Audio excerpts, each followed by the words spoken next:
Muito bem-vindos ao nosso canal de infectologia. Eu sou Renato Cassol, médico infectologista, e eu vou falar para vocês hoje sobre um artigo que saiu na Genomics recentemente sobre o escape vacinal e o crescimento de cepas mutantes, né, tanto no United Kingdom, nos Estados Unidos, Singapura, Espanha, Índia e outros países com Covid-19, né? Então vamos lá, é um tema aqui um pouquinho árido, mas eu vou tentar transformar isso um pouquinho mais na prática para vocês, certo? Vou falar também um pouco sobre a variante Delta indiana. Então esse segundo slide aqui mostrando em azul a linha onde as mutações estão sendo positivas para o vírus. Então nós temos a N501Y, que é uma mutação inglesa, mas também vista na Delta indiana, né? Nós temos ali também a N439K, certo?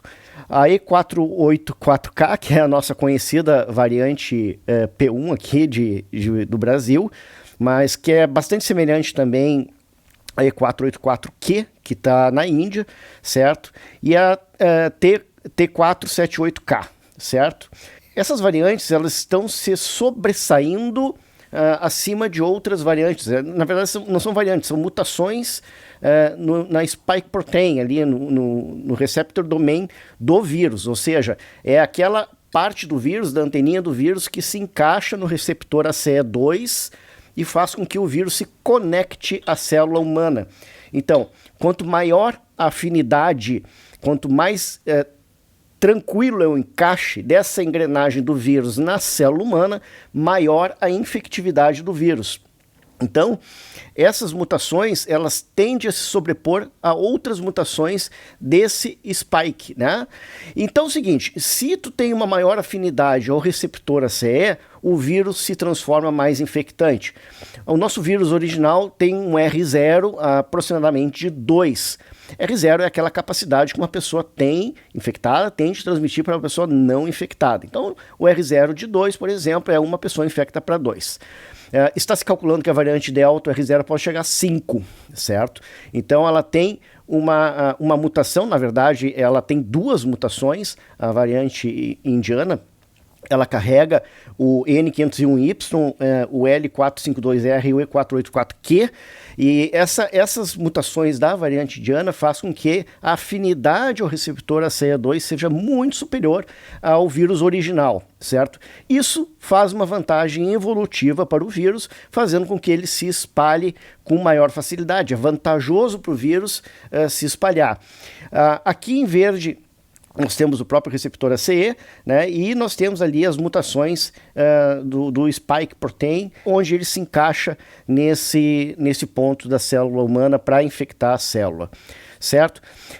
A mutação dessas proteínas, elas têm interesse não só na infectividade do vírus, entendam?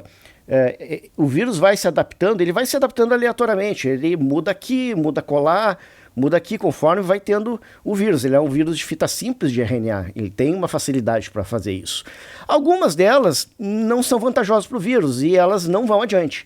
E as que são vantajosas aumentam a sua infectividade. O problema é quando tu muda muito a proteína S1 do vírus, muitas vezes tu pode ter um escape imunológico do vírus, ou seja, aquela vacina que foi programada para o vírus original e que produz anticorpos para o spike protein ali, para a anteninha do vírus original, se o vírus muta essa anteninha, se o vírus mexe muito a conformidade e as proteínas dessa anteninha, os anticorpos podem não reconhecê-lo de forma tão favorável. E é isso que eu vou falar aqui para vocês também.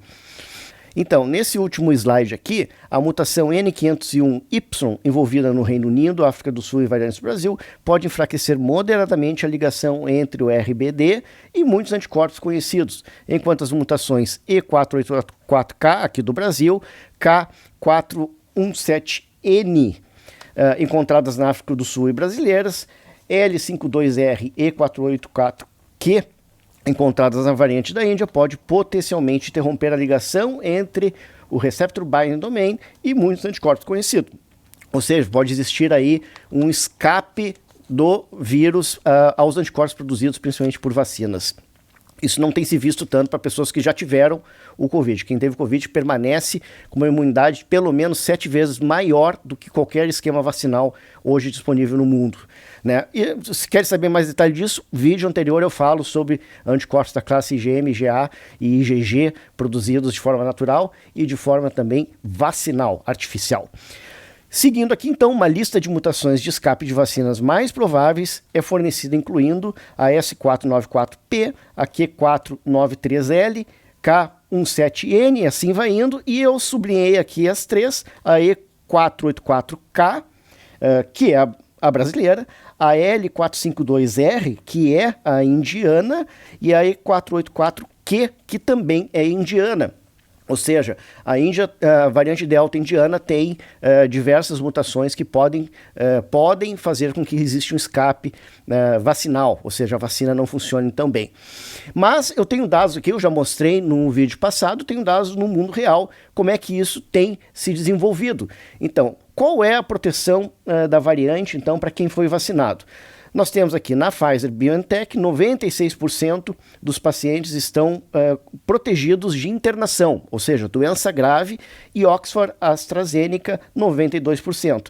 Então, as vacinas elas perdem um pouco a eficácia em não se contaminar, mas elas mantiveram uma certa eficácia, uma boa eficácia, essas duas vacinas, em não precisar internar. Ou seja, você até pode pegar a Delta, mas muito provavelmente, se você fez essas duas vacinas, ou se você já teve infecção, você não vai ter uma doença grave. Estatisticamente, a chance disso acontecer é maior que 90%.